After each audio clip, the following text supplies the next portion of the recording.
आप सभी को राधे राधे। आज हम कार्तिक महात्म्य के 11वें अध्याय की कथा करेंगे। एक समय नारद जी श्री व्यास जी से पूछने लगे कि हे व्यास जी, गृहस्थ आश्रम सब आश्रमों से उत्तम क्यों माना गया है? तब व्यास जी ने कहा, जैसे सब नदियाँ समुद्र में आश्रय पाती हैं और सब जीव माता का आश्रय पाकर ही जीव रहते हैं। 6 प्रकार के प्राणी, भिक्षुक, ब्रह्मचारी, सन्यासी, विद्यार्थी, गुरु पूजक, यात्री तथा जीविका रहित, ये सब गृहस्थों का ही आश्रय पाते हैं।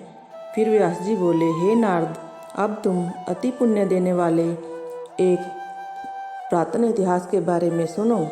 उत्तानपाद राजा का पुत्र उत्तम था, जो बड़ा बलवान और मदिरा पीने वाला था।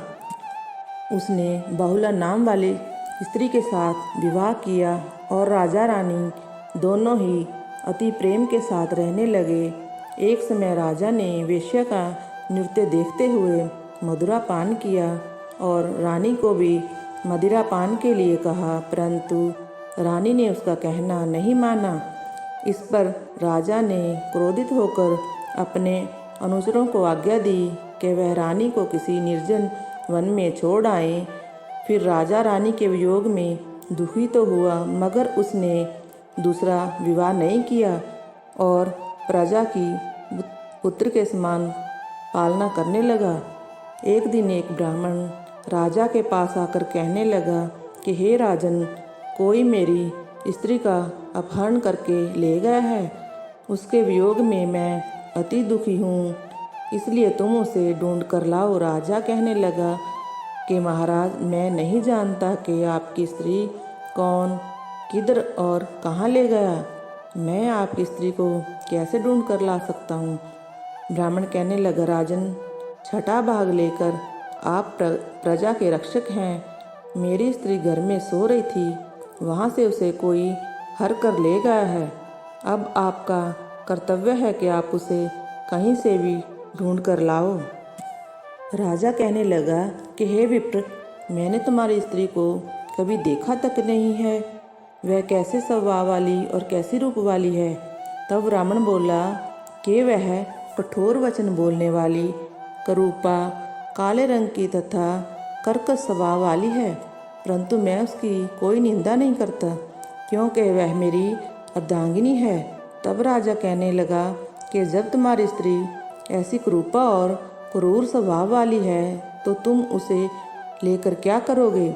मैं अति सुंदर और कल्याणकारी दूसरी स्त्री लाकर दे सकता हूँ। ब्राह्मण कहने लगा कि हे राजन, मेरी स्त्री मेरे धर्म और कर्म की अर्धांगिनी है। उसकी रक्षा करना मेरा परम धर्म है।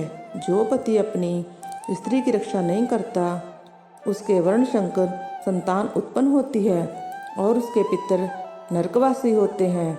जो मनुष्य वेश्यागामी होता है, उसका कल्याण नहीं होता। ब्राह्मण के ऐसे वचन सुनकर राजा अपने शस्त्र लेकर रथ पर सवार हुआ और चारों ओर घूम फिर उस स्त्री को खोजने लगा। कुछ दूर जाकर उसने एक आश्रम देखा, जहाँ पर एक महान तेजस्वी ऋषि कुशा के आसन पर विराजमान थे। राजा को देखकर भी उस ऋषि ने राजा का कोई आदर सत्कार नहीं किया और बोला, मैं जानता हूँ कि तुम राजा उत्तानपाद के पुत्र हो, मगर तुम यहाँ किस कारण आए हो? राजा कहने लगा कि हे मुने, ब्राह्मण के घर से कोई उसकी स्त्री को हर कर ले गया है। मैं उसी की खोज में इधर आया हूँ, परंतु आपने अर्घ्य आदि कुछ भी नहीं दिया और ना ही किसी प्रकार का सत्कार किया। इसका क्या कारण है? ऋषि ने उत्तर दिया, राजन, तुम अर्घ्य योग्य होते हुए भी इस समय उसके पात्र नहीं हो, क्योंकि तुमने अपनी निरपराध स्त्री को वन में त्याग दिया है। जहाँ स्त्री का यह धर्म है कि वह तन मन से अपने पति की सेवा करे तथा उसकी आज्ञा का पालन करे, वहाँ पुरुष का भी यह धर्म है कि वह अपनी स्त्री का सम्मान करे।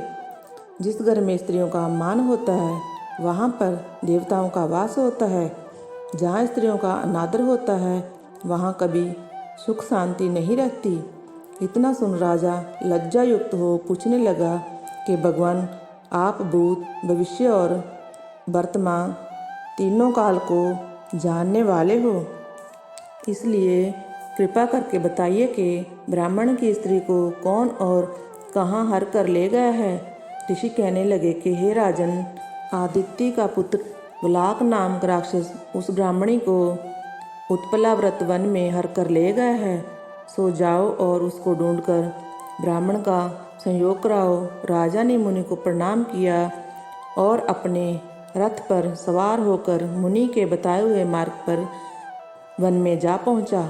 वहां जाकर देखा कि एक स्त्री तिल फल खा रही थी, जैसा ब्राह्मण ने बताया था वैसा ही उसका रंग रूप देखकर राजा ने उसे पहचान लिया और कहा कि हे कल्याणी, तुम कौन हो और इस वन में कैसे आई हो।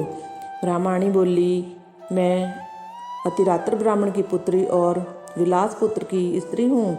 मैं अपने घर में अकेली सो रही थी कि वलाक नाम वाला राक्षस मुझको हर कर यहाँ पर ले आया है। यहाँ लाने के बाद ना तो उसने किसी प्रकार का कोई कष्ट दिया और ना ही मेरा अस्तित्व नष्ट करने की चेष्टा की। इतना होने पर भी मैं यहाँ अत्यंत दुखी हूँ। राजा ने कहा कि हे ब्रह्माणी, वह राक्षस कहाँ है? मुझको तुम्हारे पति ने ढूंढने के लिए भेजा है। ब्राह्मणी ने कहा कि वह इस वन में अमुक स्थान में गया है। तब राजा ने ब्राह्मणी के बताए हुए स्थान पर जाकर राक्षस को देखा। राजा को देखकर वह राक्षस उसके पैरों पर गिर पड़ा और कहने लगा कि राजन, मुझे क्या आज्ञा है। राजा ने कहा कि हे निशाचर, तू इस ब्राह्मणी को क्यों लाया है। राक्षस कहने लगा कि राजन, जो हुआ सो हुआ। अब आप मुझे जो भी आज्ञा देंगे मैं प्रसन्नतापूर्वक उसका पालन करूंगा। तब राजा ने कहा कि हे निशाचर, यदि तू इस स्त्री के साथ विवाह करना चाहता है तो देख, यह अत्यंत कुरूपा है। यदि खाने का इरादा है तो वैसा कह। राक्षस कहने लगा कि राजन, मेरे घर में अनेक अप्सराएं हैं, उनको छोड़कर मैंने कभी किसी के साथ भोग की इच्छा नहीं की। मैं मांस भी नहीं खाता। मैं तो केवल पूर्व जन्म के पापों का प्रायश्चित कर रहा हूँ। इस ब्राह्मणी का पति राक्षसों को मारने का मंत्र जानता है। जब हम यज्ञ का अन्न ग्रहण करने के लिए जाते हैं तो वह हमको वहाँ से भगा देता है, क्योंकि सब यज्ञों का वही आचार्य बनता है। इसी कारण उस ब्राह्मण को दुखी करने के लिए मैं उसकी स्त्री को हर लाया हूँ, क्योंकि बिना स्त्री के पुरुष कर्म का अधिकारी नहीं होता। यह सुनकर राजा ने विचार किया कि यह राक्षस भी हमारी ही निंदा करता है। मुनि ने भी हमको अर्घ्य योग्य नहीं समझा।